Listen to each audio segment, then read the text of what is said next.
నమస్తే మిత్రులారా, నేను మీ జర్నలిస్ట్ శంకర్ని. నిజంగా ఈ వార్త చెప్తందుకు కొంత బాధ అవుతున్నది. మరి రేవంత్ రెడ్డి సర్కార్కి, మరి రేవంత్ రెడ్డి గారికి, మరి ఈ ప్రభుత్వానికి రైతులు అంటే నిజంగా పడదా, లేకపోతే రైతుల మీద కోపం ఉందా? రైతులందరూ కలిసి మరి కాంగ్రెస్ పార్టీకే ఓట్లు వేసారు మెజారిటీగా. మరి అందుకోసం కోపం ఉందా, దేనికి ఉందో అర్థమవుతలేదు. కానీ బాగా రైతుల మీద భయంకరమైనటువంటి కోపం ఉన్నట్టు తెలుస్తున్నది. ఇప్పటికే లగచర్లకు సంబంధించినటువంటి కొంతమంది రైతులని వాళ్ళ చేతులకు బేడీలేసి దాదాపు నెల 15 రోజులు అలానే జైల్లో ఉంచిండు, కారాగారంలో ఉంచిండు. వాళ్ళు విడుదలయ్యారు.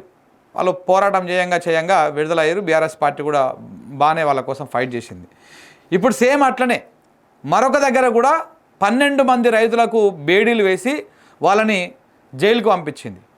ఎక్కడ ఏం జరిగింది మాట్లాడదాం. మనం పొద్దుగాల కూడా మాట్లాడుకున్నాం. జోగులాంబ గద్వాల జిల్లా రాజోలి మండలంలోని పెద్ద తన్వాడ అనేటువంటి విలేజ్లో ఇథనాల్ ఫ్యాక్టరీ పెడతామని చెప్పేసి కొంతమంది అక్కడికి వచ్చారు. ఆ ఇథనాల్ ఫ్యాక్టరీకి వ్యతిరేకంగా ఆ స్థానికంగా ఉన్నటువంటి రైతులు అందరూ ఏకమై ఆ ఫ్యాక్టరీ పెడతామని ఎవరైతే వచ్చారో ఆ కాంట్రాక్టర్ మీద వాళ్ళ మీద ప్రజలు తిరగబడి వాళ్ళకి సంబంధించినటువంటి మొత్తాన్ని నేలమట్టం చేసి ఆ కంటైనర్లను కింద తోయడము, బండ్లను తిరిగేయడము, ఇట్లా కొంత ప్రజలంతా ఏకమై వాళ్ళ మీద తిరుగుబాటు చేసిరు. దీంతో అందులో చాలామంది మీద కేసులు పెట్టిర్రు. దాంట్లో ఒక 12 మందిని దొరకబట్టి వాళ్ళని అలా కటకటాల పాలు చేసిరు. అసలు దీని వెనకాల పెద్ద కుట్ర ఉన్నది.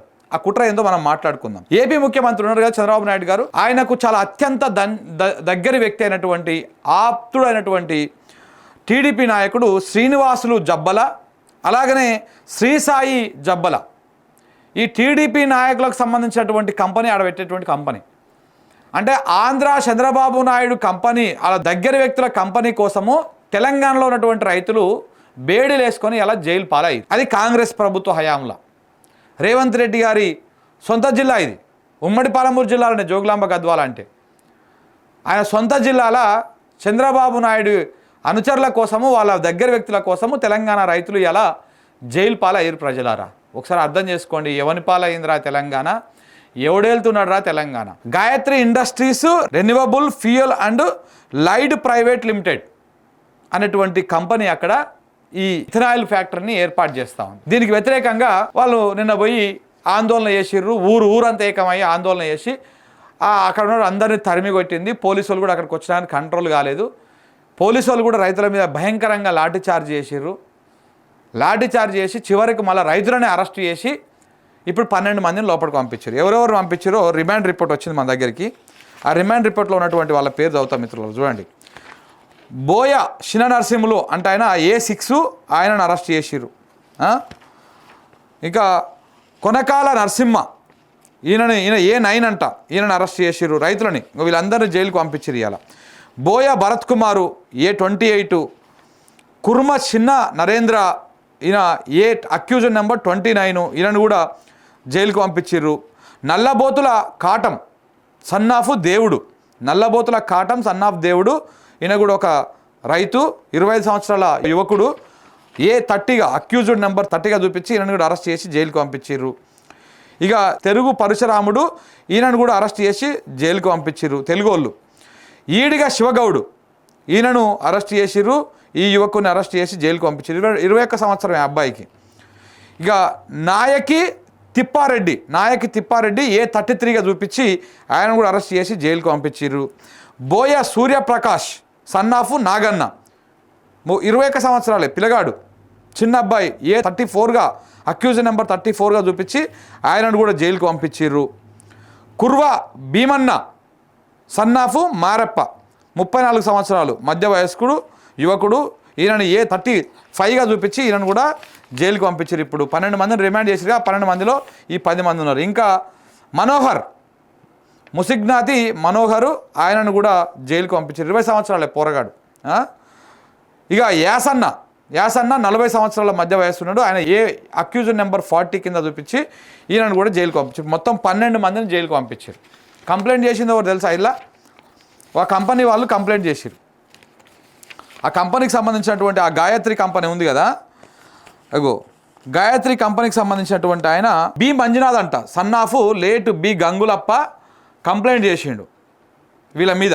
రైతులందరి మీద కంప్లైంట్ చేస్తే ఈయన ఎవరంటే CEO అంట, CEO of Gayatri renewable aligned industries దానికి సంబంధించినటువంటి CEO ఈయన కంప్లైంట్ చేసి, నేను ఎవరు, ఆంధ్ర ప్రాంతం వ్యక్తి, చిత్తూరు జిల్లాకు సంబంధించినటువంటి ఆంధ్ర ప్రాంతం వ్యక్తి కంప్లైంట్ చేస్తే ఒక ఆంధ్ర ప్రాంతానికి సంబంధించినటువంటి కంపెనీ ఇక్కడ పెడుతున్నామంటే ఆంధ్ర ప్రాంత వ్యక్తి కంప్లైంట్ చేస్తే మన తెలంగాణ ప్రాంత రైతులు, తెలంగాణ బిడ్డలు, పాలమూరు బిడ్డలు ఇవాళ 12 మంది పోయి జైల్లో ఉన్నారు, ఇంకా కొంతమంది పరారులో ఉన్నారు.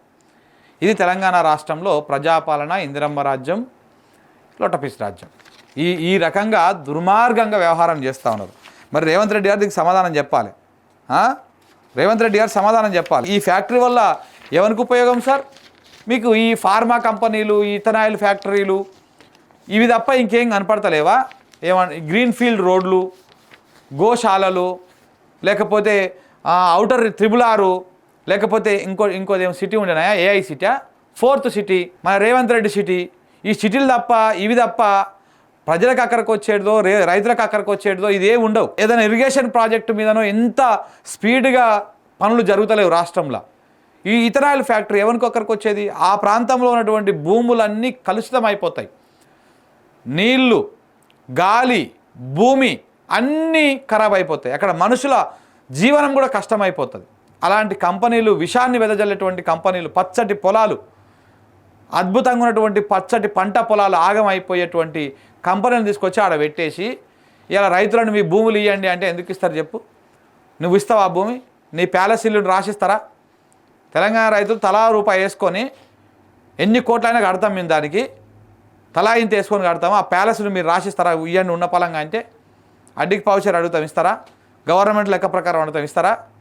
లేకపోతే కొండారెడ్డిపల్లిలో మీ ఇల్లు, మీ భూములు, మీ ఆస్తులు మస్తు ఉన్నాయి కదా, అవి ఇస్తారా? మీ భూములు పోవద్దు, మీ ఇండ్లు పోవద్దు, మీ అన్నదమ్ముల భూములు పోవద్దు, కానీ ఇట్లా పేదల దగ్గరకు వచ్చి లగచర్ల భూములు ఇరి, మా అల్లుని కోసం కంపెనీలు పెడతా, మా కుటుంబం కోసం కంపెనీలు పెడతా, ఫార్మా కంపెనీలు పెట్టి ఉద్యోగాలు ఇస్తా అని లగచర్లకు పోతావు. ఇక్కడ జోగులాంబ గద్వాల జిల్లాలో ఈడ పేతన్వాడలో ఈడీ కథ చేస్తావు, దిలావర్పూర్లో అక్కడ మీరు ఆ కథ చేస్తారు. రైతుల పట్ల ఎందుకు ఇంత దుర్మార్గంగా ఎందుకు వ్యవహరిస్తూ ఉన్నారు? ఇలా 12 మంది రైతులను నువ్వు జైలుకి పంపించి ఏం సాధిస్తావు అన్నట్టు తెలంగాణ ప్రజలు అర్థం చేసుకోవాలి. ఎవరి కోసం తెచ్చుకున్నాం తెలంగాణ? ఇలా ఆంధ్ర చంద్రబాబు నాయుడు దగ్గర మనిషి ఒక కంపెనీ పెడితే ఆ కంపెనీని మన వాళ్ళు అడ్డుకున్నందుకు రైతులను కొట్టి చితకబాదిర్రు. వాళ్ళ వీడియోలు చూస్తే భయంకరంగా ఉన్నాయి. చితకబాదిర్రు. ఇంకా పోలీసు వాళ్ళే పైకి వెళ్ళి కొడతారు, మళ్ళీ పోలీసు వాళ్ళే కేసు పెడతారు. ఆ ఆంధ్ర ప్రాంతానికి సంబంధించినటువంటి వ్యక్తి కేసు పెట్టంగానే మా రైతులందరూ తీసుకుపోయి జైలు వేస్తావు. రేవంత్ రెడ్డి గిదేనా? గిందుకోసమేనా నేను ముఖ్యమంత్రిని చేసుకున్నది? గిందుకోసమేనా కాంగ్రెస్ పార్టీకి ఓటు వేసుకున్నది ప్రజలు, రైతులు? సమాధానం చెప్పాలి. ఇంకెంతమంది లోపలేస్తావో సమాధానం చెప్పాల్సినటువంటి అవసరం కూడా ఉన్నది మిత్రులారా. Thank you very much.